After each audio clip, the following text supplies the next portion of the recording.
Bismillahirrahmanirrahim. Assalamu alaikum. Welcome to Freelance Working Institute, Lecture 6 of Spoken English course.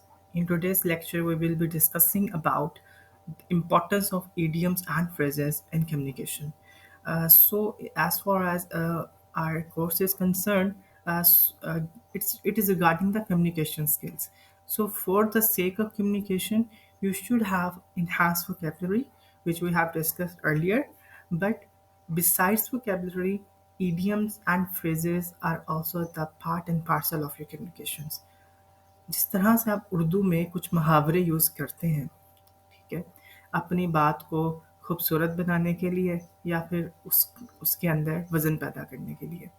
इससे क्या होता है कि एक जो सिंपल सी बात होती है ना, वो बहुत ही यूनिक तरीके से पेश की जाती है। इसी तरीके से इडियम्स एंड फ्रेजेस होते हैं। ये कुछ इस तरह के वर्ड्स होते हैं जो लिटरली तौर पे हम मीनिंग नहीं लेते, लेकिन हम उसका फिगरेटिव मीनिंग लेते हैं। ठीक है, हम ये कंस्ट्रू करने की कोशिश करते हैं कि ये जो बात है ये इस तरह हो रही है। ठीक, तो आज के लेक्चर में हम यही देखेंगे कि इडियम्स एंड फ्रेजेस के इम्पोर्टेंस क्या है और ये किस तरीके से आपकी कम्युनिकेशन हेल्प करते हैं। बिकॉज़ अगर आप कम्युनिकेशन की बात करते हैं, अगर आपने इंग्लिश बोलनी है, ठीक है, आप ग्रामर को रीड कर लेते हैं, आप सारी जो पार्ट ऑफ स्पीच है आप उसको रट लेते हैं और आप कहें कि आपको इंग्लिश आ जाएगी, so it's not a good thing और इस तरह होता भी नहीं है। ये इडियम एंड फ्रेजेस याद करने में भी आसान होते हैं और इसको आप क्या करते हैं कि अपनी डेली लाइफ में इन जो है पीसेस के अंदर आप उसको इम्प्लाई करने की कोशिश कर रहे होते हैं। तो इम्पोर्टेंस क्या है इडियम एंड फ्रेजेस की? सबसे पहले तो ये आपके इन्हांस्ड कर देते हैं एक्सप्रेशन को, ठीक है, आपको अलाउ करते हैं ताकि आप एक विविड और एक एक्सप्रेसिव कम्युनिकेशन दे सकें। अब उससे पहले इडियम एंड फ्रेजेस होते क्या हैं?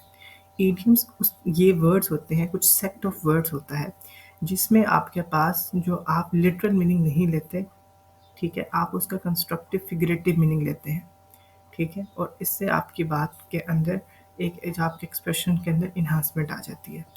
उसके बाद ये आपको लैंग्वेज, कल्चर और हेरिटेज को समझने में भी हेल्प आउट कर रही होती है। यानी कि जब एक इडियोमैटिक एक्सप्रेशन का आप मीनिंग समझते हैं तो आप एक कल्चर को भी देख रहे होते हैं, ठीक है, क्योंकि उस तरह का कोई ना कोई जो इंसिडेंट है वो in the past course of time के अंदर हुआ होता है, वो हेल्ड हुआ होता है। इसलिए आपका जो कल्चर हेरिटेज है, आपको कल्चर इंसाइट भी मिलती है। फिर बात है इफेक्टिव कम्युनिकेशन की कि जब आपके पास इडियम्स एंड फ्रेजेस के अंदर प्रोफिशिएंसी होगी तो वो आपको फ्लुएंसी में और वर्सेटैलिटी में हेल्प आउट करेगी। मीन्स डैट अगर आपने कोई बात करनी है, आप अपनी हाफ जो स्पीच है आप उसके अंदर इडियम्स यूज़ करते हैं, फ्रेजेस यूज़ करते हैं, ठीक है, डिफरेंट कम्युनिकेशन स्टाइल यूज़ करते हैं, तो इससे क्या होता है कि आपकी जो एक्सप्रेशन है वो बिल्कुल इन्हांस हो जाता है और ये आपको नेटिव भी शो करवाती है और आपको फ्लुएंट भी बना देती है। So here are some idioms and phrases which you can use in daily life. I'm so first of all, under the weather. Under the weather का मतलब है कि जब आप अनवेल हों, जब आप सिक हों, ठीक है, आप बीमार हों। For example, I won't be able to come to work today. I'm feeling a bit under the weather. Okay. Whenever in your daily life you are feeling unwell, okay, you can use the word under the weather. Okay, I can't go outside because I'm feeling a bit under the weather. Okay, I will be not going to school because I am feeling under the weather. So आप इसको use कर सकते हैं। Cost and arm and a leg, very expensive. यानी कि अगर आप कोई चीज़ की आप खरीदारी करने के लिए जाते हैं और अगर वो चीज़ आपको बहुत ही कॉस्टली लगती है, तब आप यूज़ कर सकते हैं एक्सपेंसिव की बजाय cost and arm and a leg, ठीक है, कि buying a new car would cost an arm and a leg.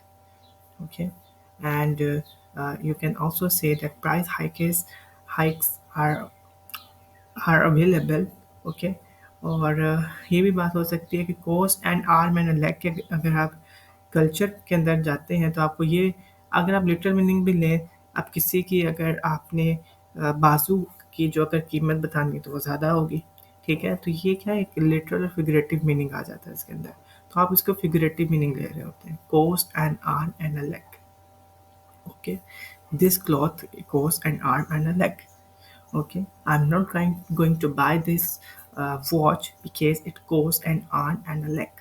आप इस तरह ये भी यूज़ कर सकते हैं। Hit the hay to go to the bed or go to the sleep. Okay, means that अगर आपने सोने जाना है, ठीक है, if you are going to sleep, then आप यूज़ कर सकते हैं hit the hay. It's been a long day. I think it's time to hit the hay. Okay, I'm feeling tired. It's time to hit the hay. Okay, आप ये use कर सकते हैं I'm feeling dizzy, it's time to hit the hay. और आप दो idioms को भी मिला सकते हैं। अब जैसा हमने पहला idiom पढ़ा under the weather, अगर आप बीमार हैं, for example, I'm feeling a bit under the weather, so it's time to hit the hay. तो ये क्या है, एक एडवांस इंग्लिश आ जाएगी आपके पास। Spill the beans, कि जब आपने कोई सीक्रेट रिवील कर दिया, ठीक है, so she accidentally spilled the beans about the surprise party. Okay, don't spill the bean over others. आप ये भी यूज कर सकते हैं। ओके, देन है bite the bullet. Bite the bullet ये है कि आपके पास कोई डिफिकल्ट सिचुएशन आई है और आप उसको फर्म रेजोल्यूशन के साथ, करेज के साथ, डिटर्मिनेशन के साथ, बहादुरी के साथ फेस करते हैं, तो आप कह सकते हैं bite the bullet. Despite the challenges, Sarah decided to bite the bullet and pursue her dreams. Okay, once I decided to bite the bullet and caught the thief. Okay, so ये क्या है, बाइट द बुलेट, आप इसको use कर सकते हैं। Then है once in a blue moon. ऐसी जो चीज़ काफ़ी जो रेयर होती है, ठीक है, I only see my old college friend once in a blue moon. Okay, your arrival at my house is once in a blue moon. Burn the midnight oil. ये ज़्यादातर स्पेसिफिकली हम स्टडी के लिए use करते हैं, लेकिन हम ये इसके लिए भी यूज़ कर सकते हैं कि आप अगर वर्किंग करते हैं लेट नाइट के अंदर। For example, I have an important deadline tomorrow, so I have to burn the midnight oil tonight. Okay, Ali has to burn the midnight oil to pass the examination. ये भी हो सकता है। Break the ice.